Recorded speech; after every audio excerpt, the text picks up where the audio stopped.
Moringa is an indigenous tree of Pakistan and it is so rich in nutrients that it is also called a miracle tree. Moringa has many important vitamins and minerals. The leaves have 7 times more vitamin C than oranges and 3 times more potassium than bananas. It also has calcium, protein, iron, and amino acids, which help your body heal and build muscle. Pakistan has very high rates of malnutrition, especially in women and children. This is because the quality of diet is poor.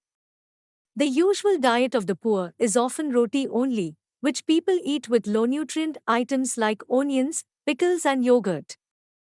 Moringa was used widely in Pakistani cultures about 50 years ago, but over time its use has decreased. New generation is not aware of the benefits of moringa and does not use it in its diet anymore. If moringa is reintroduced in the diet of people, then it may help overcome some of the nutritional deficiencies for the population.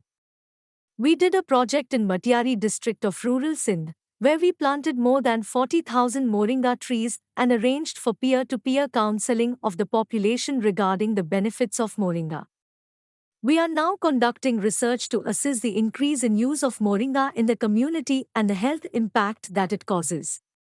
We think that widespread use of moringa, especially in rural areas, can lead to improvement in the rates of malnutrition in these areas and also decrease the burden of diseases like diabetes, high blood pressure, and joint pains.